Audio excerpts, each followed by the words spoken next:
Hello guys, it's MJ. क्या हाल चाल। तो सुबह हम बात करते हैं अभिषेक और ईशा के बारे में। जैसे कुछ लोग बोल रहे थे कि उन दोनों ने दोनों को अनफॉलो कर दिया, सब खत्म हो गया, मीम्स भी बनाए बहुत वगैरह वगैरह। तो इसी बात पर अभिषेक ने रिप्लाई देते हुए कहा, साथ में कोलैब किया तो बहुत सारी खबरें चल रही थी। पहली तो खबर ये थी कि समर्थ ने आपको और आपने समर्थ को अनफॉलो कर दिया। तो आपकी दोस्ती अभी भी कायम है या ख़त्म हो गई है?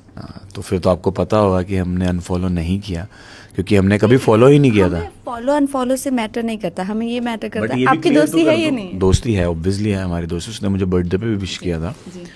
चलिए अब बात करते हैं शान सिंगर के बारे में। मशहूर प्लेबैक सिंगर शान ने एक नए ट्रेंड पर नाराजगी दिखाई है, जहां लोग आर्टिफिशियल इंटेलिजेंस का यूज करके पुराने लेजेंड की आवाज में गाने बना रहा है। हाल ही में एक जेनरेटेड वर्जन वायरल हुआ, जिसमें पॉपुलर ट्रैक सहरा को किशोर कुमार की वॉइस से दोबारा क्रिएट किया गया। इस पर रिएक्शन देते हुए शान ने ऑडियंस को सिल्ली कहा और स्पष्ट किया कि ऐसे एक्सपीरियंस असली कलाकारों के लिए क्रिएटिविटी को कम कर देता है। उन्होंने कहा कि किशोर कुमार का जादू कभी भी टेक्नोलॉजी से रिप्लिकेट नहीं हो सकता और लोगों को असली आवाज और कलाकार की मेहनत की कदर करना चाहिए। फिर एक बड़ी खबर नेपाल से। नेपाल के गवर्नमेंट ने Facebook, Instagram, YouTube, WhatsApp, Twitter और कई बड़े बड़े सोशल मीडिया प्लेटफॉर्म्स पर बैन लगा दिया गया है। ये फैसला 7 सितंबर से लागू हो गया है। सरकार के मुताबिक इन प्लेटफॉर्म्स को मिनिस्ट्री ऑफ कम्युनिकेशन के साथ रजिस्ट्रेशन करना था, लेकिन नोटिस के बावजूद उन्होंने 7 दिन की डेडलाइन को फॉलो नहीं किया। इसी वजह से टोटल 26 प्लेटफॉर्म्स ब्लॉक कर दिए गए हैं। टिकटॉक, वाइबर और कुछ ऐप्स ने रजिस्ट्रेशन कंप्लीट कर लिया है, इसीलिए उनकी सर्विस नेपाल में चालू रहेंगी। क्रिटिक्स इस डिसीजन को फ्रीडम ऑफ एक्सप्रेशन के लिए खतरा बता रहा है, जबकि सरकार का कहना है कि ये स्टेप नेशनल सिक्योरिटी और अकाउंटेबिलिटी के लिए जरूरत है। बट इंफॉर्मेशन मिनिस्टर पृथ्वी सुब्बा गुरुंग ने स्पष्ट किया है कि ये बैन टेम्पोररी है और जैसे ही कंपनी रजिस्टर करेंगी उनकी सर्विसेज वापस से शुरू हो जाएंगी। फिर मुंबई में कुछ भयंकर चीज देखने को मिला है। इस गाज मुंबई के पुलिस को एक व्हाट्सएप मैसेज के जरिए धमकी मिली है, जिसमें क्लेम किया गया है कि 34 व्हीकल्स में ह्यूमन बॉम्ब लगाया गया है, जिसमें टोटल 400 केजी RDX यूज हुआ है। वो मैसेज में ये भी मेंशन था कि इस ऑपरेशन में 14 टेररिस्ट शामिल है और पूरा मुंबई शेक हो जाएगा। फिर पुलिस ने इस धमकी को सीरियसली लेते हुए पूरी सिटी में हाई अलर्ट जारी कर दिया है। सभी एंट्री एग्जिट पॉइंट्स पर चेकिंग बढ़ा दी गई है, इंपोर्टेंट लोकेशंस पर सिक्योरिटी टाइट कर दी गई है और बॉम्ब स्क्वाड को एक्टिव कर दिया गया है। सीनियर पुलिस ऑफिशियल का कहना है कि पहले भी इसी तरह का मैसेज आते रहे हैं, जो बाद में झूठी धमकी निकले थे। फिर भी हर बार Mumbai police no approach follow करती है और फुल इन्वेस्टिगेशन करती है। अभी तक किसी जगह पर कोई भी ब्लास्ट या सस्पिशियस व्हीकल नहीं मिला है। सिचुएशन अंडर कंट्रोल है, लेकिन प्रिकॉशन के तौर पर पुलिस ने सिटी भर में पेट्रोलिंग और नाकाबंदी और भी ज्यादा कर दिया है। चलिए अब बात करते हैं बीडी मुखर्जी के बारे में। शीना बोरा के मर्डर ट्रायल में आज एक नया ट्विस्ट देखने को मिला है। इंद्राणी मुखर्जी की बेटी बीडी मुखर्जी ने कोर्ट ने अपना पहला स्टैंड बदल दिया है, यानी उन्होंने एक यू टर्न ले लिया है। 2 दिन पहले बीडी ने कहा था कि उन्होंने कभी भी सीबीआई को अपना स्टेटमेंट नहीं दिया और जो डॉक्यूमेंट चार्जशीट में वो फोर्स्ड एंड फैब्रिकेटेड है। 5 सितंबर को एक एफिडेविट के जरिए बीडी ने एक्सेप्ट किया कि उनका स्टेटमेंट 2015 में सीबीआई ने रिकॉर्ड किया था, जब उनकी मां अरेस्ट हुई थी। तो चलिए अब बात करते हैं अनिल अंबानी के बारे में। बैंक ऑफ बड़ौदा ने अनिल अंबानी को कुछ दिन पहले डिक्लेयर किया था फ्रॉड बोल के,